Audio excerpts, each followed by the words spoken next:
tey Cheikh Al Khalifa radiyallahu gis nga jàngaleem Serigne Babacar yal na nu ko yàlla fayal man damay des fois jaaxle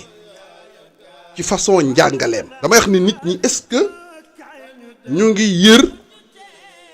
bindu Serigne Babacar parce que li mën a defar seen àdduna yëpp da koo bind ñun kéemaan yi rek la ñuy gën a waxtaanee nangam wàllu nag mayu yàlla moom ak kéemaan yemu ci kenn waaye wàllu xalima bindu orientation lim ci def bu ko taalibe mi suivre woon weesu nañ fii ñu toll. gis nga façon bi muy jàngalee xam nga bu fekkee jàngale comme ça la nii rek yomb na mais jàngale dafay am message xam nga boo seetee fii mi ngi wax lu jëm ci gàddaay bi mais dafa dem ba si mu mel ni boo deful ndànk da ngay foog ni sëñ Babacar dafa def hors sujet fekk deful hors sujet dafa am message bu mu bëgg nga xam ko ndax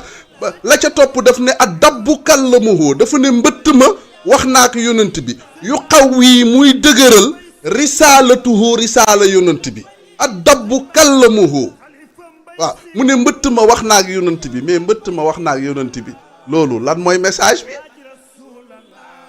loolu mooy wax ci lan mooy message bi